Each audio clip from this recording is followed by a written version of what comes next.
जय श्री माताजी। उपस्थित सभी साधकों का हम स्वागत करते हैं। सामूहिक ध्यान की शुरुआत हम सामूहिकता में कुंडलिनी चढ़ाकर बंधन लेकर करेंगे।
सामूहिकता में 3 महामंत्र और उसके बाद श्री गणेश मंत्र का पठन करेंगे।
सामूहिक चित्त को केंद्रित करेंगे सहस्त्रार पर।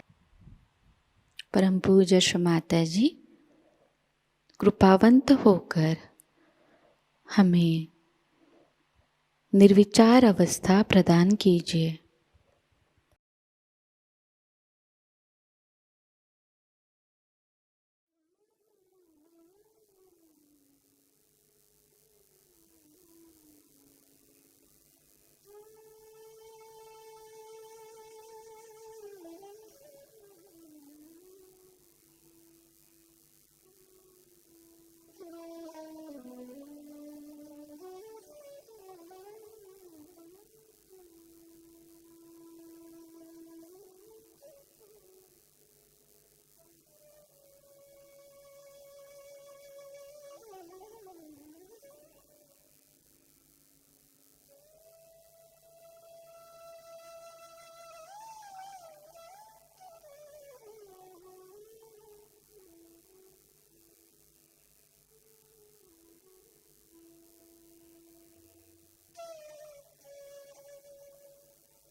इसी निर्विचार अवस्था में हम श्री माता जी की अमृतवाणी को ग्रहण करेंगे।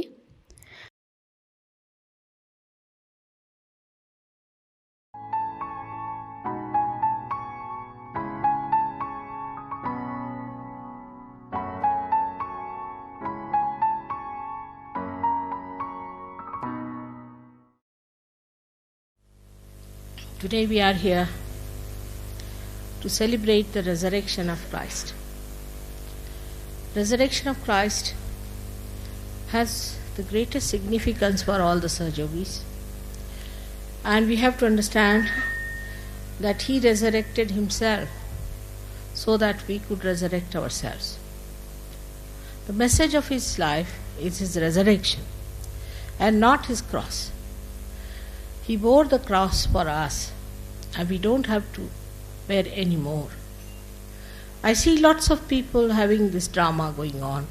They are carrying the cross across to show as if we are going to do the job for Christ, as if he has left some work to be done by these people who play a drama. But all this drama is to deceive yourself and to deceive others. There's no sense in playing such useless things to show how Christ suffered. To make you weep and to make you cry, Christ did not suffer.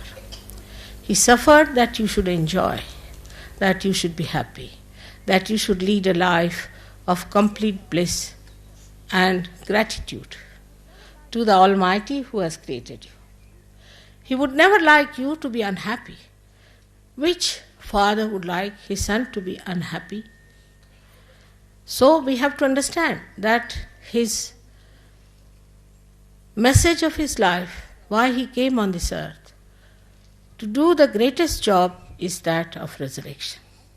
If he had not resurrected himself, I could not have worked out Sahajayoga. So we have to be eternally thankful to his life and to him, that the way he did all this difficult task, taking upon himself, that we cannot do. We human beings cannot do it. It's only he being the divine, he being the Om, he being the Logos, he being the Brahma could do it. But now you all have ascended. I can see on your faces, Christ writ large on your faces. It's beautifully shining in your eyes and twinkling. He is there within us, in our hearts, in our eyes. And he has resurrected himself and he has resurrected you too. But now it is for you to resurrect other people. You can resurrect other people. This is the power, you have got it. Through him maybe, or through your Kundalini. But you have this power to resurrect other people. But first and foremost thing, you have to be strong like Christ. How he obeyed his mother and how he obeyed all the demands of his life. How he was committed and how he dedicated himself to this single task. He didn't bother as to develop his monetary side or to become some sort of a big officer or to become another great rider or a swimmer or climb on the Alps, some sort of a thing like that. He didn't try all these tricks and didn't try for hanker after all these things that sometimes make us quite mad. What he did was to establish his identity as the Brahma itself, as the divine vibrations itself, which he established. And what you have to do is to establish yourself as the resurrected people, as the realized souls, as the Sahajogis. And this is going to be very easy. Now everything is made easy for you. Your realization, then your powers, everything has beautifully settled within you. It has worked out so beautifully, slowly and steadily. I don't think I have ever tried to force you to do something or have compelled you to do something.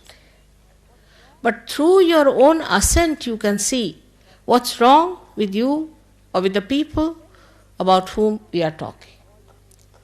And then you can also know through all these powers whatever is to be known. All that is unknown can be your own. Everything. But the attention should be towards your ascent, towards the state. Now ascent is not some sort of a physical process. It is not that you ascend some staircases. It is a state.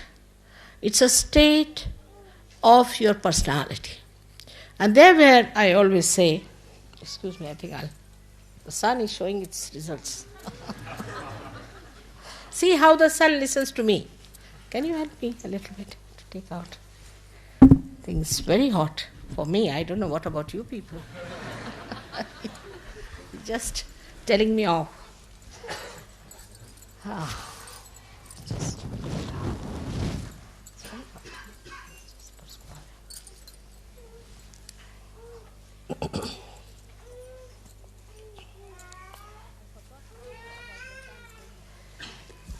I forgot to tell you about the sun, so he's just troubling me. So I better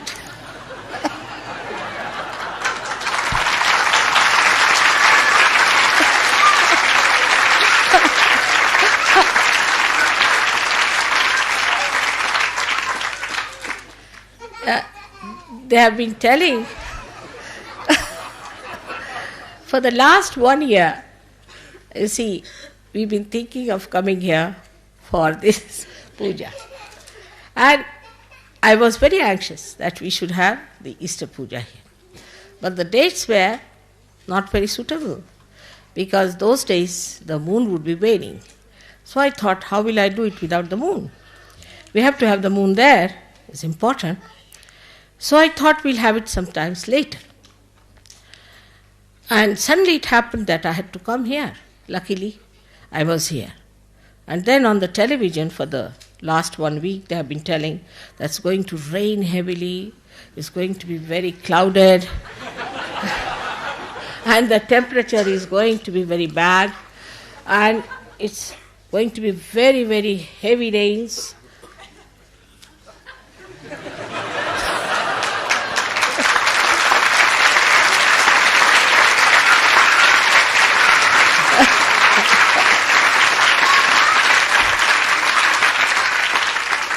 And again, every night, every time they announced about the weather, it was looking even worse every time. So I thought, now what to do?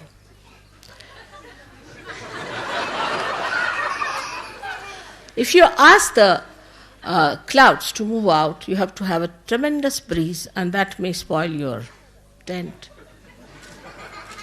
So somehow or other, you see, I just told the clouds that you better move on to Newfoundland. Slowly, steadily, not with great speed. And they did it.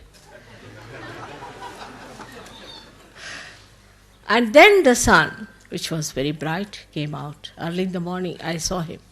Red like my sari. So beautiful it was. We were all asleep, but I was awake very early. And I was watching the way it came up, just like my bindi, it came up. I saw it. I said, look at this sun. How obedient, how dedicated, how beautiful. Whatever it is, today is Mother's Puja, you have to have proper light, you have to have proper temperature. So look at the sky, look at everything. And then gradually it became pink like your faces. It's beautiful.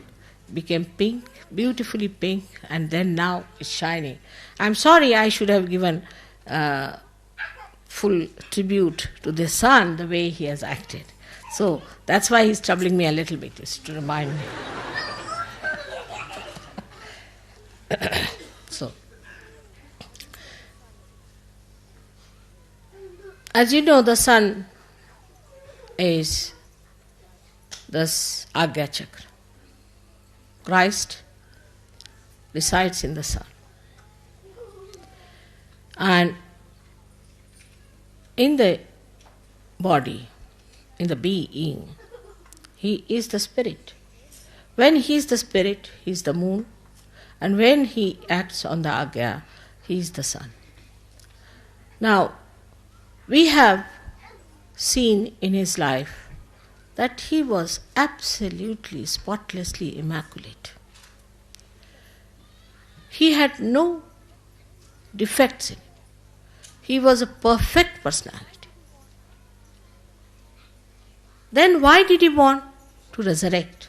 One can ask. What is in his time is the resurrection. His resurrection is like making the way through the Agya Chakra. for all of you to pass through it. He was like the gate, or we should say he was the one who opened the gate for all of you. Because he was so perfect, he had no problems as we have of our chakras, our kundalini. He had no problems. But he was the complete compassion in the nature of vibrations. Vibrations became complete compassion. So much so that even when he was resurrected, and even before that when he was crucified, he said that, "Oh God, the Father, please forgive those people, because they do not know what they are doing." Such forgiveness, such compassion. And the mother had to watch all that, keeping quiet, because that was the game. That was the thing one has to do. He had to play his game, and he played it so well. So now when we talk about Christ, we have to remember one thing, that he has done all this for us. Now what are we going to do for him? He is the pattern we have to follow. Supposing if that is the pattern we have to follow, then it's not that we carry the cross on our shoulder. That's not the pattern you have to follow. Many people think because he carried the cross, we can carry the cross. Anybody can carry the cross. If you in India, if you give about 5 rupees to a loader, he can carry a cross across. What is so great about it? What is so great in carrying a cross on your shoulder? It's something great. Any wrestler can do it. Anybody can do it. That's not the point. The point is we have to carry the work of Christ of resurrection. That is what we have to realize. We have to understand the importance of our being, of our lives. Like Christ understood that he has come for this great job here. And though he came as a human being, though he came as an ordinary son of an ordinary carpenter, though on this earth he had a body and he lived like other human beings, still he knew what he had to do, he knew what he had to achieve, and he achieved it. I think his was the most difficult task which he achieved, and which he furnished it so well that today we are having all the benefits of that. Now, let us see if we have done something for Sahajayoga or not. We all should examine ourselves. What have we done for Sahajayoga? Not carrying the cross, I mean to say. Some people think when they travel in India and if they carry the luggage of people downward, they are carrying the cross of Christ. That's not the way. It's something very, very serious one has to think about. And that seriousness is how far we have achieved that state. For that, what have we done?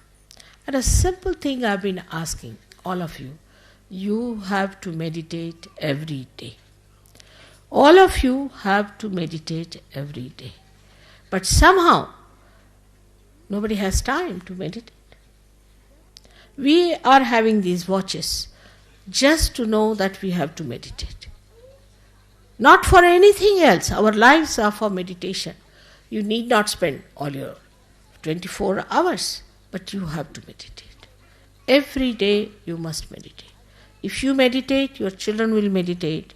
And meditation is such a simple thing for you, made so easy, that all the elements you can see, work it out. All your chakras are made of different elements. And when you clear out with a different style, you know all the methods and the techniques of Sahajayoga. With that, when you clear out these chakras, when you clear them out, you are absolutely free, absolutely at that stage where you have to be. But if you do not do this much even, is to meditate, is going to be very, very difficult for me and for you to achieve for which you have come on this earth. It's a tremendous task that I have taken over. I know that. But I know how to do it. And you also know how to do it. But the trouble is, you get entangled into your different conditionings. Now, by now, you must have realized all these so-called religions, in anybody's name, whether it is in the name of Islam, in the name of Christianity, in the name of Hinduism, in the name of Sikhism, all this is falsehood. It has no truth in it. They have all tried to use it for their own purposes. There's only one truth, and that is all these great prophets and all these great incarnations came on this earth for your ascent and not for establishing those religions who are just interested in money. In these religions also you'll find there are people who are either left-sided or right-sided. There are some religions which preach, oh, you should be very, very strict. You should not do this, you should not do that, you should not drink, you should not smoke. There are some who say you should not marry, you should not look at women, you should not look at men. All kinds of restrictions. Even in Hinduism you will be surprised. There are so many restrictions. If you see the amount of superstitions that exist and that are created by Brahmins in India, you'll be shocked. For everything there's a superstition. If you walk with your left hand ahead, that means this. If you walk with your right hand, then that means this. If you sit like this, that means that. Everything, they have made a human being into a machine, and there's no spontaneity about it. All kinds of absurdities there are in Islam too. But when we find them in a free place like England, where there's complete left-sidedness, where you can do what you like, still you are a Christian. You drink is all right. You have 10 wives is all right. You have 15 keeps is all right. Anything you do is all right as long as you go to church and pay money. So, there's nothing, you see, especially from the Protestants, that's the religion I was born in, where everything is allowed. Now, when we come to this kind of a thing, what is the Christian religion is, then comes to that, if you ask them the road, they'll tell you which way to go. That's Christianity. It's coming to that end. Now, all these religions either are indulging into the right side or onto the left side. Some people like the left side and some people like the right side. I will tell you the story of a priest. I went to see him in Russia. I think I have told it to some people before. I went to Russia, and the Russian people asked me, what would you like to see? So I told them I would like to go and see some churches. He says, all right, very good, we'll take you to a church. So they took me to a church, and it was about that Greek Orthodox church, you see, and a black order, which is supposed to be the highest. I don't know how they call it. So went inside. The priest said, all right, today I'm sorry, you see, we cannot offer you meat because our fasting is there, but we'll have lunch. So we had a very sumptuous lunch and all that. But the priest was only busy drinking. Because it was fasting, so drinking is allowed according to them. So he was drinking and drinking and drinking. He drank so much that he forgot that we were there. We were supposed to be VIPs. You see, just lost himself into drinking. So we thought better now have an honorable retreat, you see. So we got up and walked out of that place, and this fellow didn't even come to wish us. And these officers, the Russian officers, didn't drink, didn't do anything, and they were laughing and laughing. He said, see now, this is Christianity. That's why we didn't want to take to Christianity. So I said, but see, that's not Christ. They said, that's true, but what is these people are saying, is it Christianity? I said, it's not. Now, this gentleman, you see, was supposed to be the highest person in spirituality living in Russia. So they told me a story about the Tsars. You see, Tsars wanted to have some religion because they thought everybody is having a religion. We have no religion, must have some religion. So they sent for some people, and the people who came forward were Catholics to begin with. So the Catholics said, all right, you can drink in Catholic religion. I don't know how they got this idea, but it's all right. Catholic religion you can drink, but you cannot have more than one wife. The Tsar said, no, that's not possible. We have to have many Tsarins, you see, for different purposes, so we can't have that religion. So they cancelled it. So then the Islam, you see, that time I think there were no Hindus available. Thank God. They had the Islam people went, and the Islamic people said that, no, all right. You can have 5 wives, it's all right. But you cannot drink. They said, that's impossible. How can we follow Islam? That's not possible. So it's cancelled. So these Orthodox people, you see, the word Orthodox, remember that. They came. They said, no, we are just in the center, you see. We don't mind if you drink. We don't mind if you have many wives. We don't mind. Only thing is, you have to pay us well. Tsar said, all right, that's good. Let's have this religion. And that's how they had this religion there. So this is the situation of the religion today. All these religions have become sort of deformed statues, good for nothing. So now the inner religion within us is the Sahaja Dharma, which has to be fully followed. Now I told, say in India, that now you are all become Sahajas. The story is like this, that there was a villager who became Christian. So he came down to Allahabad to become Christian. So he told them that you have to give me a big name because now I'm Sahab, you see, I'm become Englishman, so you better give me a big name. So what name you want? They said, give me the name of Alexander the Great. So they called him Alexander. But his name was Blondie, you see. His real Indian name was Bhura. So they called him Alexander Bhura. So Mr. Alexander Bhura came to Allahabad and went to the river Ganges for having his bath. So the priest said, the pastor, he said, you can't do that. He said, why? Why can't I do that? He said, no, you can't go and have bath in the river Ganges because the Christianity will drop out, you see, if he goes and has bath in the river Ganges. So this you can't do. So Alexander Bhura said, if I have become Sahab, I have become an Englishman, that doesn't mean I have given up my religion. You see, this is exactly what is happening to us when we try to follow any religion whatsoever. Now we are all identified with our so-called religions in which we were born. For example, if I told Indians, now you don't go to temples.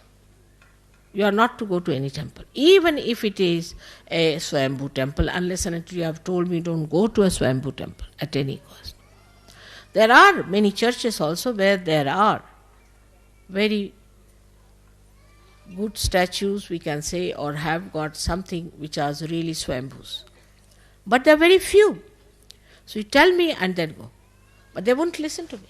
They won't listen. And when they go there, they catch on their agyas. Once I went to see one temple, which was of course a Swayambhu temple, no doubt. So some Sahajogis decided to go there. But I didn't ask them, they didn't tell me. When they came back, as soon as they saw me, they all fainted. I said, what happened? Where did you go?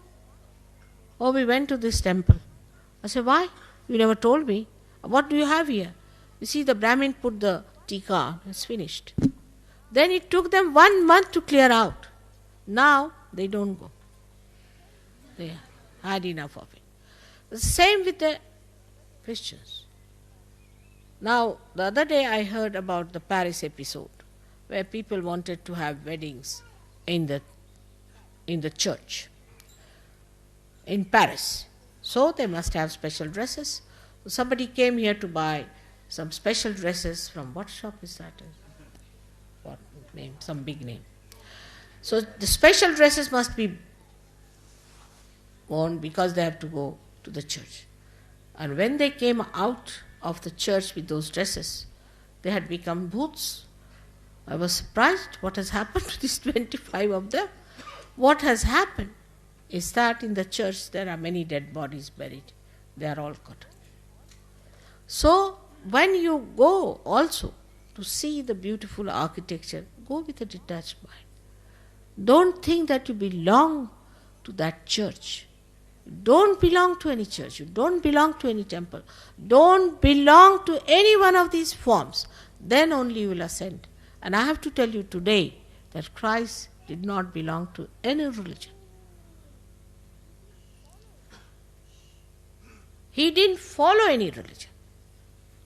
He followed his own spiritual religion. When he went to one church where there were people who were discussing, the Jews, he went there and he was talking to them. The other day I saw a beautiful painting. They had given on the newspaper a very beautiful, famous painting where Christ is talking to the doctors and he's rubbing his left swadhisthana very nicely, and all the doctors, you see, one of them is listening to him, one of them is looking at him, sneering at him, another one is little bit paying attention to him. He's just rubbing his left swadhisthana. It's clearly, you can see it so clearly. And so now, with these new achievements, you must rise above all these things, and you must understand that we have to be very independently looking at ourselves. We are no more belonging to any religion. We belong to the religion of God, which is Sahaj. And Sahaj is the religion, it will spread only when you really become nothing but Sahaj. But that's something I don't understand. It doesn't work out. I met somebody from, I forget that, there was say called Ahmadi or something, who was supposed to be a incarnation or something. His disciples absolutely should say that they behave in such a manner that you can't believe it. How ardently they believe in this man. Whatever he says, whatever he does, how they believe in him, it's very surprising. You meet anyone who is following any guru, anyone, you'll be surprised the way they are fanatic about this fellow. They will not hear anything against, leave alone that. But if he says you stand on your head for the whole night, they will do it.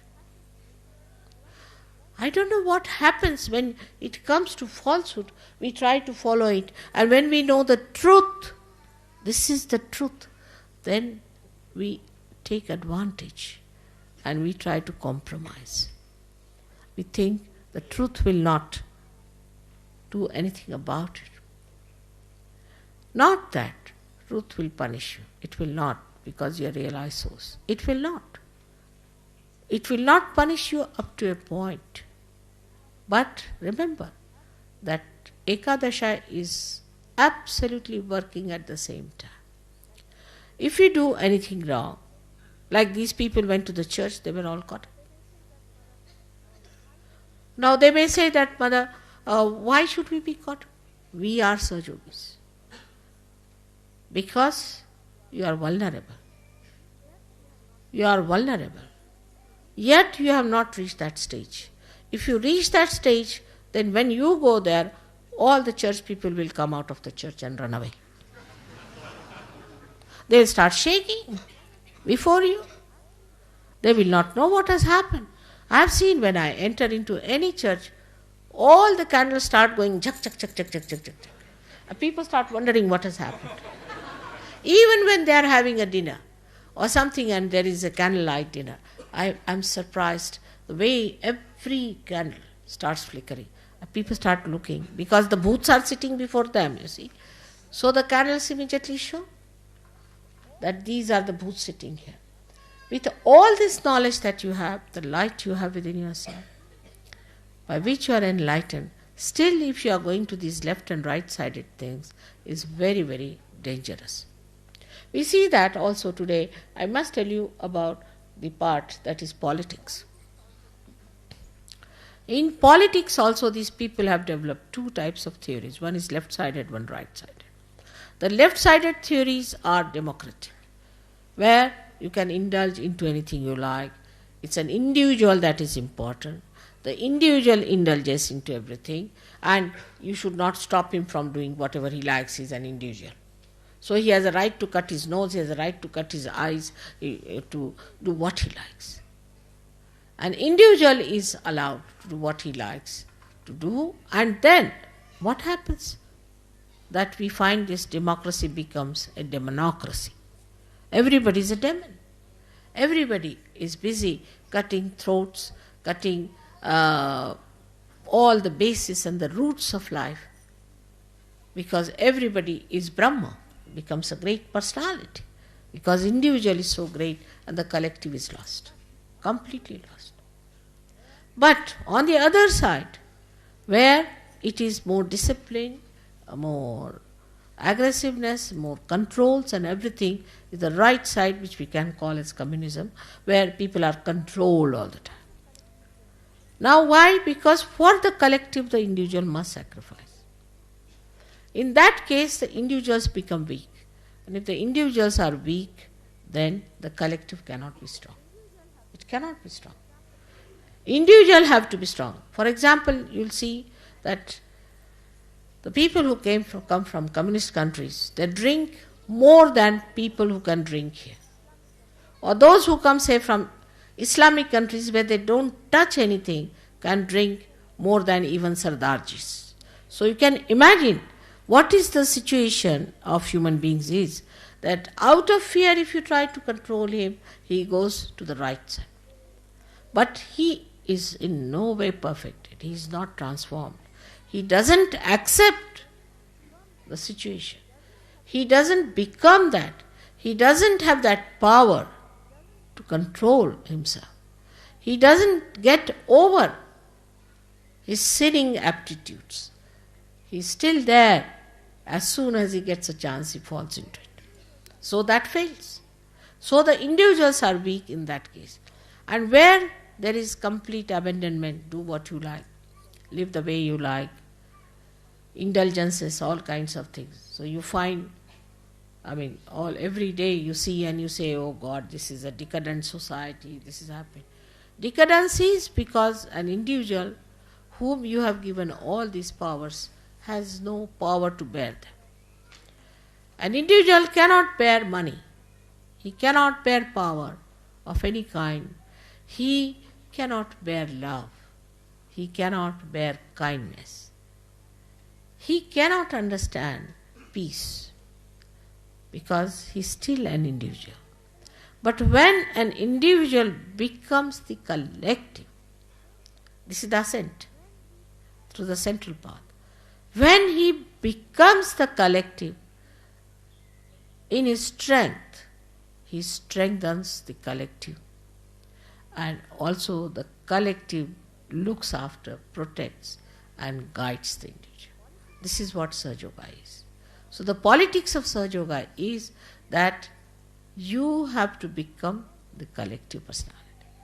And there where we feel that still we are something great, we are different, we are Indians or we are from England or from France. Still if you are identified, then you are not collective. In collective sense, we are all one, part and parcel of one being. Then you are really acting as collective being, and you are one with the divine, where the sun is looking after you, the moon is looking after you, the winds are looking after you, all the Mother Earth and all these elements are working, ether, everything is working for you, and you are so well protected and blessed by this special quality to enjoy the joy. Then you really become sensitive to that joy. When you are one with the whole. Like if supposing this finger or this finger is not one with the whole, is numbed out. As it happens in leprosy, what happens? That this finger becomes numbed out. Even if a rat eats it off, we don't know. Because there is no connection, no nerves acting, it's insensitive. In the same way, if you are not collective and not bothered about collective, you are going to be dropped out. You are not going to be there to enjoy the beauties of your own glory and that of the collective. So one has to understand that we have to be strong ourselves, we have to ascend, and we have to be collective. It's very easy to find out faults with others. Very easy to find faults with the leaders. Very easy to find faults also with Sahajayoga, sometimes with me. Better find faults with yourself. The rest I'll look after. First you just find faults with yourself and try to understand others and love others and enjoy the company of others. This once you decide that we have to enjoy, I tell you, it's so spontaneous. Just this decision, this faith within you that I'm going to enjoy now my spirit. I'm going to enjoy the collective within me, that's the spirit. Just this decision itself will give you the power to enjoy. But decision should be firm. No hypocrisy, no playing games, no ego, no conditioning, nothing. Just pure desire within us that we have to be the spirit. And the spirit which is the collective being within us. I hope today on this day of resurrection, we have to be thankful to Christ very much for showing us the way. And also we have to be very much concerned and alerted about ourselves. Where are we? Where do we stand? What are we up to? What are we doing? What is our responsibility? What is expected of us? Why all these blessings are given to us? There's no sacrifice in such work. No sacrifice. Nobody wants you anything to commit or to do or to membership or anything like that. I think it's my commitment, as I said, that God has the commitment, but you also have one commitment, that your desires should be pure. That's the only thing, that let my desire be pure. No impurities of any kind should work it out. As Christ had his desire so pure, and that's what he achieved, I'm sure you all can achieve a lot in your life. Today is my 65th birthday. Now imagine, I'm 65 years of age. And at this age, most of the ladies, you see, just, I don't know what they do. So, now you must come up and work out everything as far as possible, thinking that we all have to stand up. Now the children are coming up. They are also going to stand up. You are all looking younger to me and younger to me. Every day I see you look younger. Sometimes I don't even recognize you the way you look younger. And I think, is he the son or is he the father?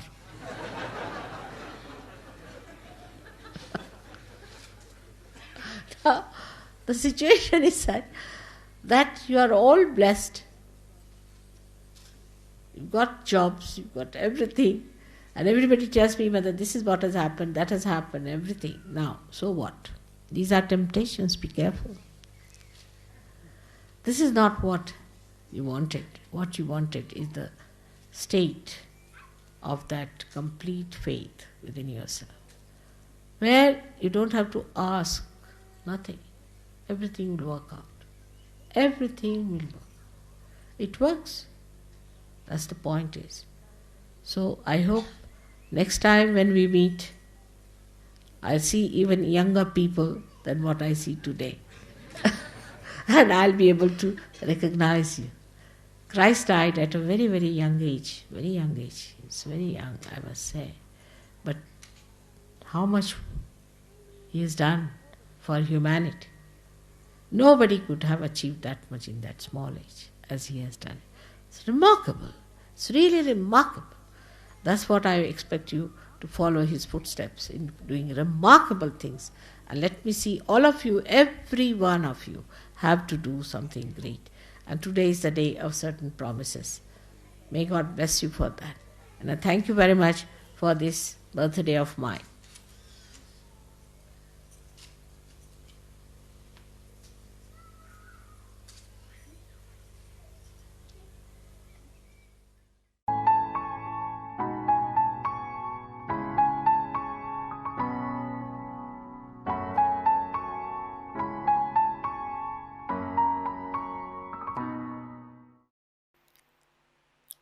इसी अवस्था में हम कुछ समय निशब्द ध्यान में बैठते हैं।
परम पूज्य श्री माताजी, आपकी परम कृपा में हम सदैव सामूहिकता से जुड़े रहकर आपके श्री विराट और श्री विराटांगना स्वरूप के आशीर्वाद को प्राप्त करें।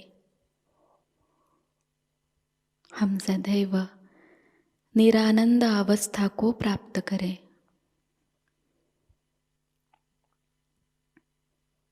श्री माताजी, आपकी परम कृपा में अपने प्रकाशित ज्ञान से अनन्य भक्ति में उतरकर हम सहयोग का प्रत्येक कार्य करें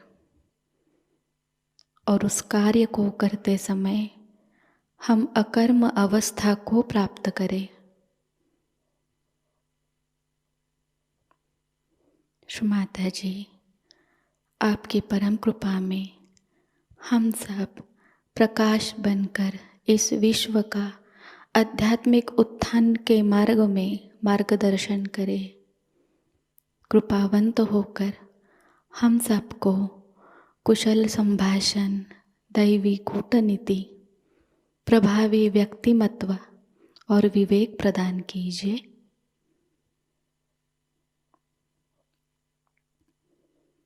श्री माता जी, आज का यह सामूहिक ध्यान हम आपके श्री चरणों पर समर्पित करते हैं।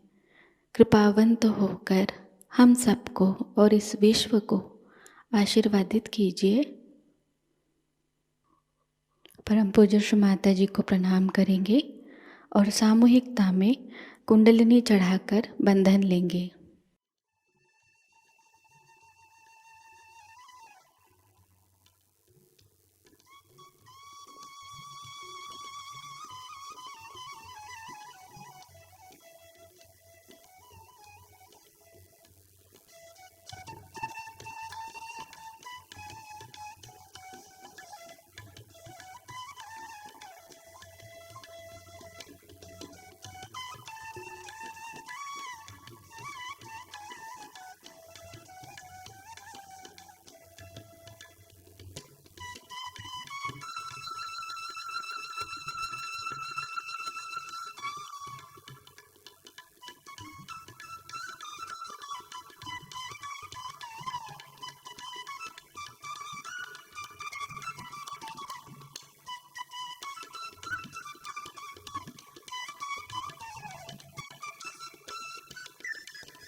आज का यह ध्यान सत्र यहीं पर संपन्न होता है।